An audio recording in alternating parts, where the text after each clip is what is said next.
Assalamualaikum warahmatullahi wabarakatuh. Halo, perkenalkan nama saya Kaila Azahra N dari kelas 12 IPA 4 SMA Negeri 1 Cibabar.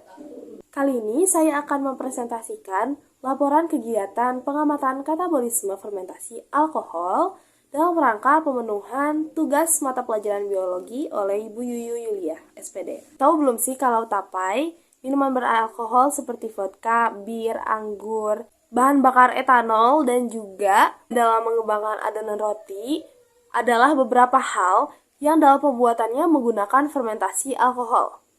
Fermentasi alkohol atau fermentasi etanol adalah proses biologi di mana gula seperti glukosa, fruktosa, dan sukrosa diubah menjadi energi seluler dan menghasilkan etanol beserta karbon dioksida sebagai produk sampingan.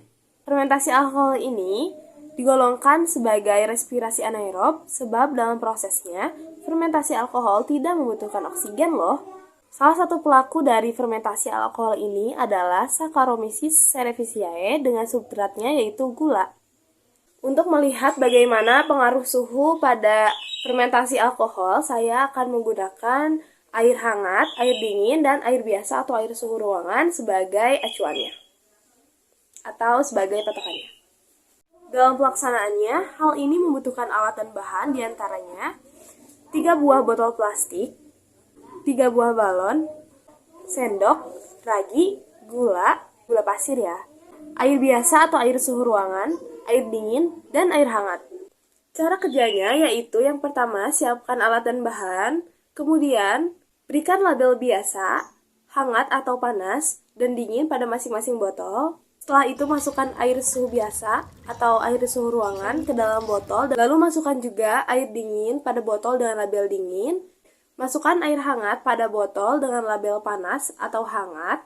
Masukkan ragi dan gula pada masing-masing botol dengan volume yang sama. Dan tutup menggunakan balon. Kemudian kocok ketiga botol hingga tercampur. Tunggu selama 60 menit dan amati perubahan yang terjadi pada setiap botol. Dan jangan lupa catat hasilnya pada tabel pengamatan ya. Kegiatan praktek ini menggunakan bahan-bahan dan alat sederhana yang bisa ditemukan di rumah, maka tidak ada pengeluaran yang berarti pada kegiatan kali ini.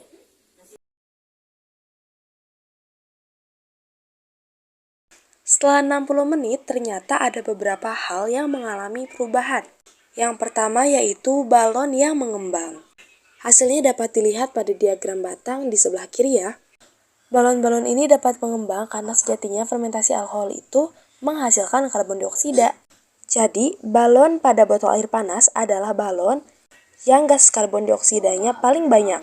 Disusul oleh balon pada botol air biasa, dan yang paling terakhir adalah balon pada air dingin yang memiliki gas karbon dioksida paling sedikit. Perubahan kedua yaitu busa yang terdapat pada masing-masing botol. Bisa sama-sama dilihat pada diagram batang sebelah kanan ya. Pada akhirnya frekuensi busa paling banyak ada pada botol air dingin, disusul oleh botol air panas, dan yang terakhir adalah busa pada botol air biasa. Perubahan yang ketiga adalah aroma. Pada awalnya tidak ada aroma yang berarti pada masing-masing botol. Tapi setelah 60 menit, botol air panas memiliki aroma yang cukup menyengat. Bau tapai atau tape atau peyem yang terlalu matang. Kemudian pada botol air biasa, aromanya wangi tapai matang. Sedangkan pada botol air dingin, aroma menyengatnya lebih dari pada botol air panas dengan bau tapai yang terlalu matang juga. Nah, dari hasil kegiatan, larutan dengan air hangat lebih cepat bereaksi disusul dengan larutan air biasa. Sedangkan larutan dengan air dingin adalah yang paling lambat laju reaksinya. Sebetulnya untuk memfermentasi dibutuhkan mikroorganisme yang berperan dalam memecah komponen organik pada bahan. Nah, ada salah satu faktor lingkungan yang terpenting yang memengaruhi pertumbuhan organisme, yaitu suhu. Karena suhu fermentasi akan mempengaruhi aktivitas mikroorganisme tersebut. Suhu dapat mempengaruhi mikroorganisme dengan dua cara, yaitu apabila suhu naik, maka kecepatan metabolisme juga naik, dan pertumbuhan pun dipercepat. Begitupun sebaliknya, apabila suhu turun, maka kecepatan metabolisme juga turun dan pertumbuhan diperlambat.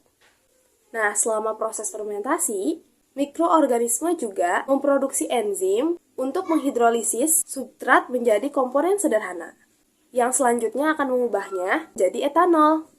Pada larutan air hangat, reaksi cepat terjadi, sedangkan pada larutan air dingin, reaksi cenderung lambat.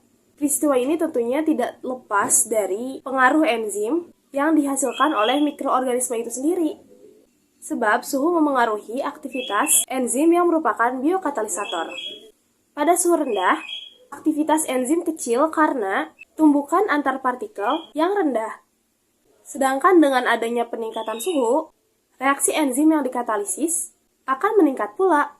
Ketika terjadi peningkatan suhu yang melampaui batas tertentu, maka enzim akan menjadi tidak stabil dan laju reaksinya menurun.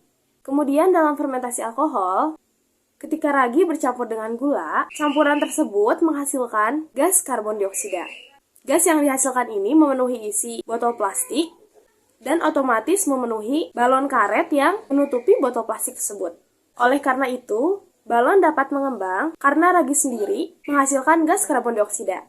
Kesimpulannya, fermentasi adalah proses pemecahan senyawa organik oleh mikroba yang berlangsung dalam suasana anaerob, juga menghasilkan energi.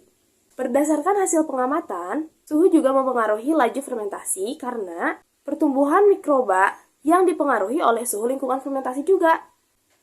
Jika suhu rendah, maka reaksi akan berlangsung lambat.